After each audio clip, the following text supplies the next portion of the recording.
So this is DGX Spark, an AI system from NVIDIA for local AI development and inference. They sent me this device almost a month ago, but I had some international travels, so didn't really get a chance to play with it. So I thought I'll make this video sharing my unboxing experience, some impressions. I'll talk about how to set this up, and then we're going to also talk about who this device is for, I think.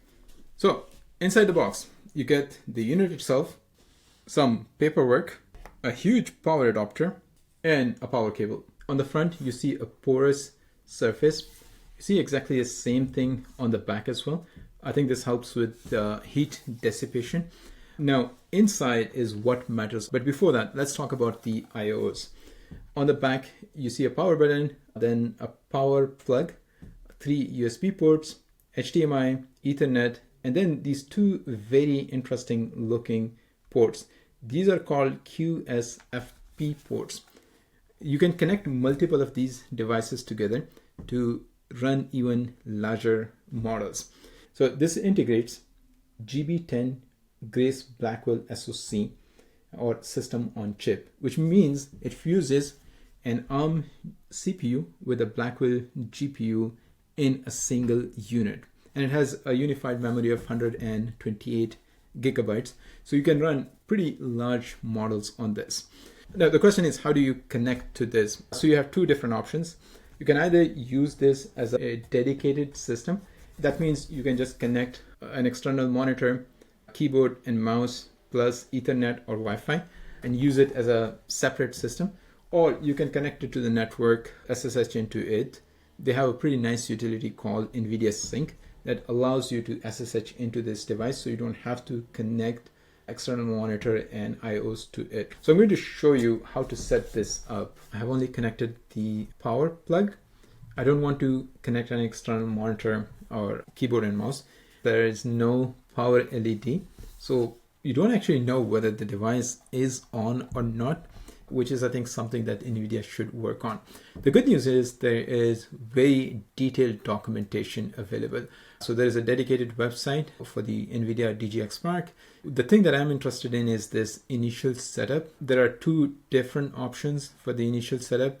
The first one is to connect external IOs to it, and for that you will need to connect a display. The other one is to do it over the network, right? And this is what I want to do. So we're going to see how easy or hard this is going to be. So I simply turned on the device. Now in my Wi-Fi, I actually see this hotspot I'm supposed to connect to. For password, you are going to need this paper. It has both the hotspot ID and the password on it. It took me to this, welcome to DGX Spark. And here is a local address that we need to access. Here's the screen that you're going to see. We're going to click on Get Started. We'll select English as a language. It's joining the Wi-Fi. I think it has to download a whole bunch of files. This will probably take some time. Okay, just to show you the other part. So I connected an external keyboard and mouse to it. So this is right now the device. We have the external connectors to it. And at the moment, it's connected to an external monitor. So on the device, it's running a custom Linux kernel. Now, I'm going to show you how to access this through SSH. We're going to be using the NVIDIA Sync app. For this, I have already downloaded the app, and now I'm going to run it. So it detects the already installed IDEs. Now when we click Next, and now we need to provide hostname or IP of the DGX Spark. Okay, so on NVIDIA DGX Spark, you need to go to this, and in here, you're going to see this UI. You'll need to provide the username and password that we had. Okay, when you actually log in, you're going to see this dashboard, which is pretty cool, right? Now in here, we need to find the hostname. All right, so this is the hostname that I'm currently using. All right, okay, so the device has been successfully connected. This is great. And it gives you access to exactly the same dashboard that we had before. So right now I can actually see everything that you would see on the local device. So this is pretty neat. Let me show you how to SSH into DGX Spark for development. In order to do that, we're going to again using the NVIDIA Sync. You can use the terminal, so it directly goes to the terminal, connects there, or I can use either cursor or VS Code. So let's try VS Code. So this is going to tunnel into DGX Spark. Now let's see if we have Python available. Python doesn't seem to be installed. What about Python 3? This seems to be working. Let's see if transformers is available. That doesn't seem to be the case.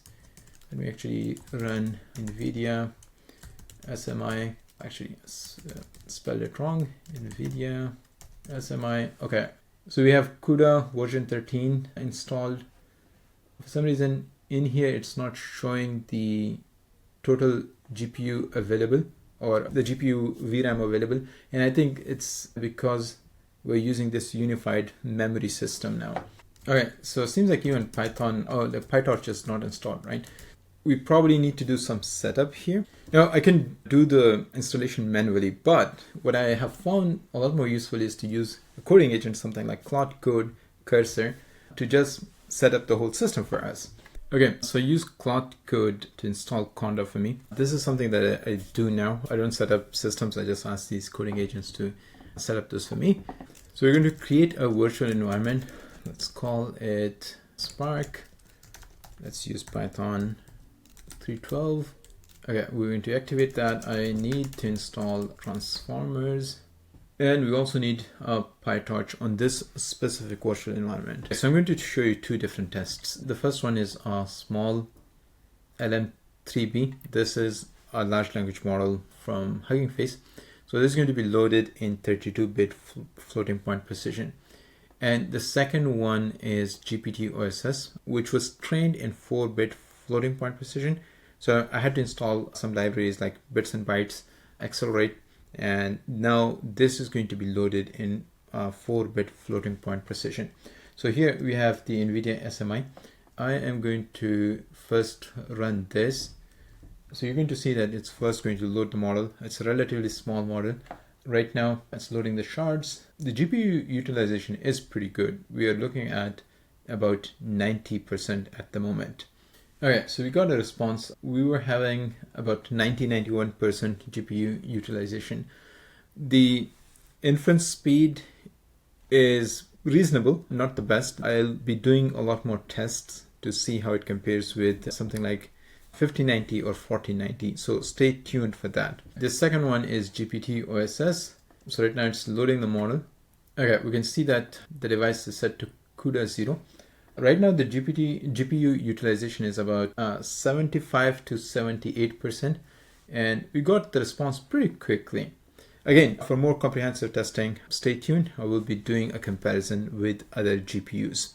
And this does seem to be using FP4 because I did not see any warnings regarding conversion into or dequantization into FP16. Now let's talk about who I think this device is for. The simple answer is developers. So if you want to run local models at high inference speed, that means very high tokens per second, you probably want to look at other options. This thing is designed specifically for people who are building applications on top of local AI models. Now, as we saw, the onboarding experience was extremely smooth, which was a really pleasant surprise. Also, this comes pre-packaged with all the NVIDIA software stacked pre-installed. If you have tried to install CUDA on a new system, it's quite a journey. So it's really good to see that NVIDIA put everything together in this system.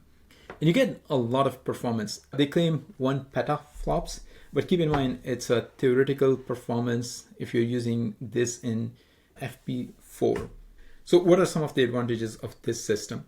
The first thing is a huge unified memory, 128 gigabytes, although effectively you would probably get 120-ish because the system does need to occupy some of that memory that is available. But still, you can run pretty large models on this. Second thing, which doesn't really get talked about much, is that it has native support for FP4. If you look at something like GPT-OSS, those were natively trained in FP4 or 4 bits precision. The older architectures of GPUs that NVIDIA has do not support FP4. So that means that we'll basically either use some software tricks to convert it into FP4 or run it in 16 bits. But this natively supports FP4 in hardware, which makes it really good at running these larger models at 4-bit floating point precision. Now, the last use case, which I think this is really good at, is going to be fine-tuning or training large language models. Now, you can train large language models on other consumer hardwares like 4090, 5090. However, for training, you need actually a lot more VRAM compared to simple inference. And this unified memory is going to be extremely helpful for training larger models that you can't really train on some of the other consumer hardware out there. So if you just want to run large language models for inference, you probably want to look at some of the other options. They're going to be much faster at inference. But if you want to build with local AI, this is a really good option. Now, there are going to be other partners as well. We have started seeing devices from third-party vendors who are using the same GB10 architecture. And I think we're going to see more and more of these.